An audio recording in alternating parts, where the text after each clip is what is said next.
Hello viewers, today we will be looking at the core competency of C.B.C, which is known as self-efficacy. Welcome to the tutorial, and let's find out how we can help our learners to cultivate the core competency, which is self-efficacy. Now, when it comes to the meaning of this core competency, self-efficacy, it simply means that the learners have a belief in themselves that they can succeed in doing anything, or they have self-confidence and they have self-esteem or self-worthy. Unfortunately, no one can be able to cultivate his or self-efficacy or self-esteem unless the whole community surrounding this person or the learner come in and assist the learner to do so.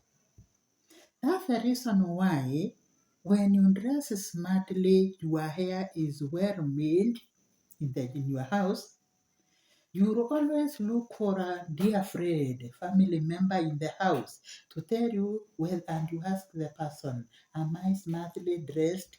Is my hair smart? And if there is no one in the house, you will still consult the mirror. You go in front of a mirror, and once you are convinced that you are smartly dressed, some self-efficacy, some self-esteem will enter you. It is just psychology, and therefore you can go out confidently and maybe go for a party or walk smartly because you know, after all, the mirror has told me I am smart. So for the learner to be able to learn, then they cannot cultivate this self-efficacy or self-esteem for themselves unless the teacher, the classmate, the parent, and the whole community come in and tell the learner, oh, you are able to do this. Oh, this is your area. Oh, well done. Keep up. When we are doing that, motivating positively, we are helping this learner to build or to sharpen his or her self-efficacy, that confidence. And by so doing, then, the learner will then be able to learn all what we said in the previous tutorial. The learner will be able to learn the PCIs, the knowledge, perform skills and talent, cultivate acceptable values, and also positive attitude. This self-efficacy is so prime among the learners. It is just like a container. If you wanted to drink water, you must get a container where you put water, and after you have put your water, then you can drink. You cannot have water floating from anywhere. That's the reason why you cannot stand outside and say, I'll drink rainwater. No, you must get a container, then tap that water, and then drink. So the glass here is the self-efficacy that the learner will use to tap the learning, And I've told you in a C.B.C lesson, this is what the learner will tap using the self-efficacy, which is the glass. Then from there, it is the role of the teacher to come down now and say, all my learners will cultivate this self-esteem because it is the container that they can use to tap what I'm going to teach in class.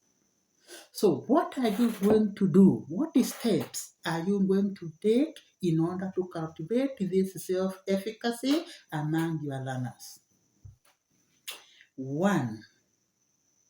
Help the learners to know where they belong, to know their names. They should not be called using bad nicknames or names that they don't like.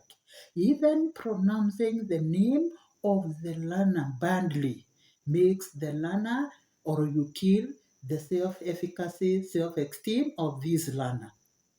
So they should be called by their names which are well pronounced.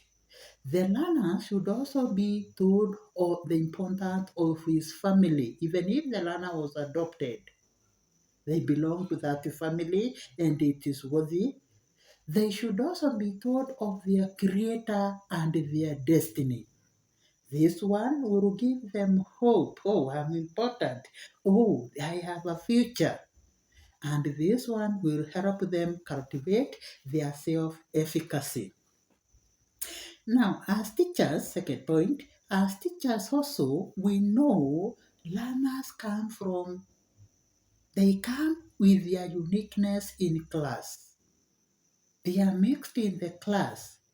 And in this uniqueness, you will find there are those who are band waiters. And they can even go to an extent of waiting the class. You will also realize there are those who are stammerers. So when you ask them a question, they are stammerers. You will also realize there are those who may be dwarfs. Others may be having this condition of albinism.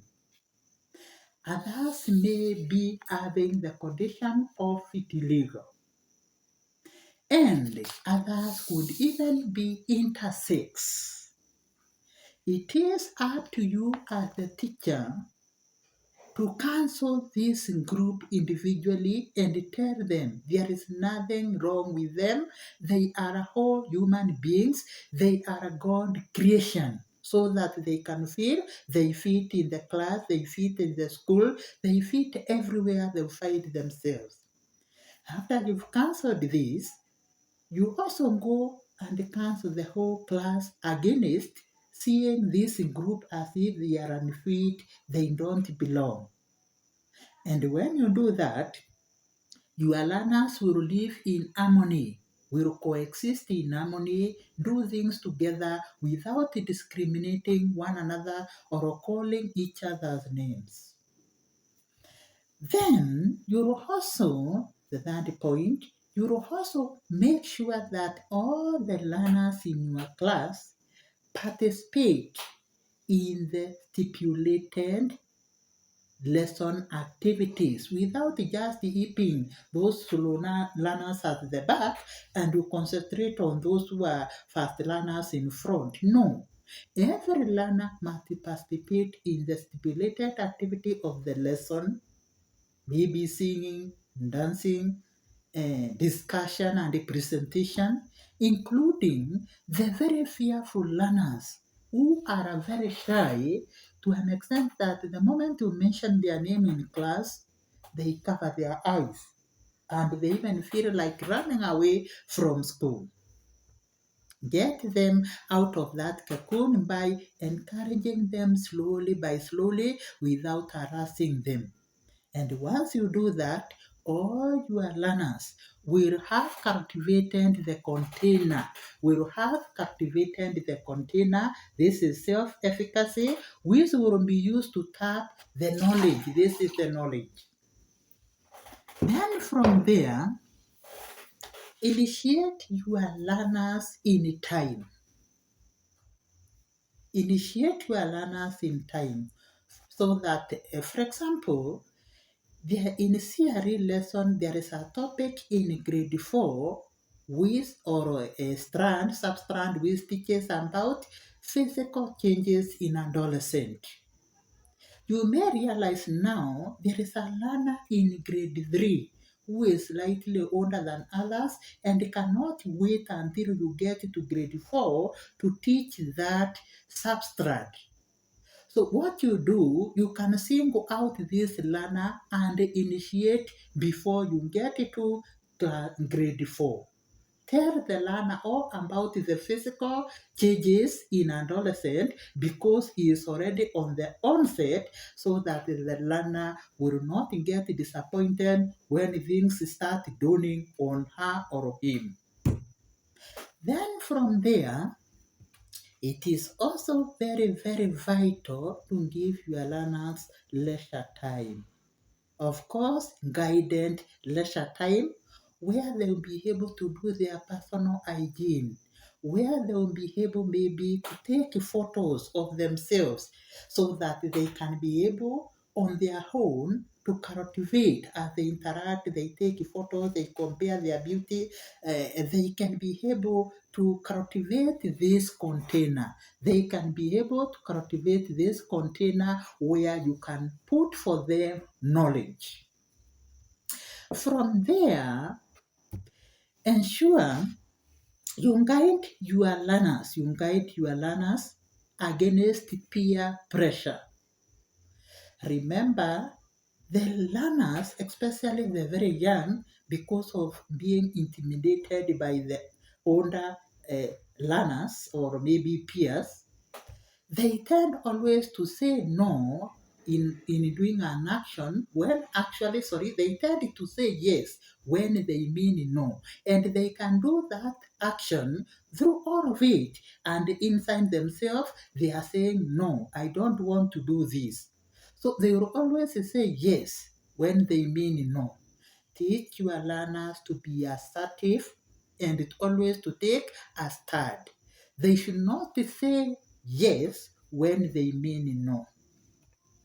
Then from there, protect your learners against peer pressure. Still on the same point. In this peer pressure is so dangerous that the learners may do things which cannot be reversed. For example, let's take some group of learners have tattooed their body or they have pierced their bodies here and there. And all your learners start copying. They are piercing their body, they are tattooing. This one will bring a medical issue and a cultural issue which will undermine the self-efficacy, the self-esteem of the learner. For example, in the tattooing of the body, this is the thigh which has been tattooed. This is the thigh of a person tattooed. This one brings a medical problem where when you have to go to hospital and maybe you have to take an MRI or simply an X-ray of the body, the doctors will have a difficult time in interpreting this X-ray because of that body tattooing. Another medical problem associated with body tattooing is growth of keloids or enlarged growth in those parts may occur. You have seen people with enlarged keloids. Can see an example of one here, enlarged keloids. And once this learner get an enlarged keloids maybe as on the ears, the learner will drop out of school or will stay, but the self-efficacy, self-esteem will be dead, and that learner will just be there without getting anything as far as learning is concerned. Then from there is also a cultural problem associated with body tattooing. Let's say the learner, if they are of age and they have started getting friends of the opposite sex, the learner tattoos the name of the boyfriend here, let's say Bahati. And then this Bahati breaks the relationship and leaves the learner. That will be the beginning of erosion of self-efficacy of this learner, because even if the learner gets another friend, will always read here Bahati because it is not easy to erase this tattoo. So this lover may also go away because after all, this is Bahati's kingdom. So be careful, guide your learners against peer pressure within the school, within the community, or also from the social media. Then from there, you have also to guard your learners or protect your learners against cultural, outdated cultural practices that undermine them. For example, let's say the learner is coming from a community that encourages FGM, that encourages forced early marriages. It is your duty as the teacher to partner with all other stakeholders and protect this child against those negative reinforcement from the community because such a learner can never cultivate a self-esteem in class. The learner will just sit there and say, now why am I learning? After all, soon I'll be forced out of school to go and marry so and so by my family members. So stand against and protect the child or the learner from these outdated cultural practices. Then from there, be approachable to your learners. Be approachable to your learners so that they can confide in you. And once they confide in you, you will know the problems, secret problems that are eating them up. And you'll be able to guide and counsel them out of them. And by so doing, your learners will cultivate the container, self-efficacy, self-esteem, and you will be able to put for them knowledge. A learner without this container cannot learn. Then from there, give a lot of knowledge concerning the PCIs, pertinent and contemporary issues, emerging issues. Remember, they dominate the kingdom of the learner and they tend to be very problematic to these learners because the learners are very young and they lack the experience, they lack the knowledge. But the moment you give them a lot of information, a lot of life skills, the learners will be able to push them out of their kingdoms. Then remember to nurture every skill, to nurture every talent that your learners manifest. You can even go an extra mile to hold for them a talent show. And once you hold for them a talent show, let all the stakeholders attend and reward the learners, reinforce the learners. And when they are rewarding, including the parent, then we are building the container, the self-efficacy, the self-esteem. And when we go to class, our learners will be able to have somewhere to receive all what is learned in class in a C.B.C class. Then be careful when the learner is given and is doing the community service learning. It is a very, very vital element in a C.B.C lesson, but it is likely to be abused due to the ignorance of some people. For example, if you told your learners when you go home, plant a tree at your home, or pick some coffee, help the family members to pick some coffee. No one should take advantage of turning community service learning into child labor, where the learner will spend the whole day maybe picking coffee or planting trees with the community at the expense of learning in class.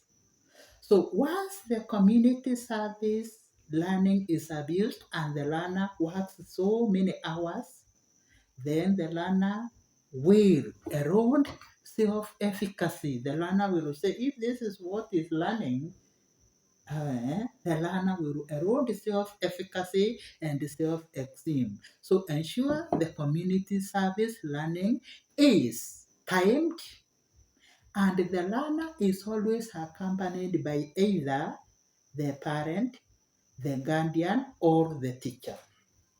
Then sensitize the learners on the school rules and let them follow them to the letter.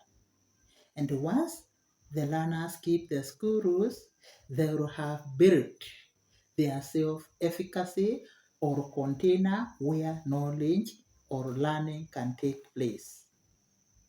Also ensure as they mature, they are also getting familiar with both national and international laws.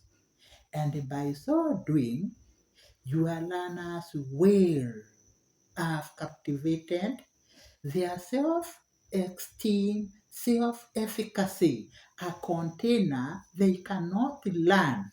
A container they cannot learn all this without it. Thank you for listening to me. Kindly subscribe to my channel and do share.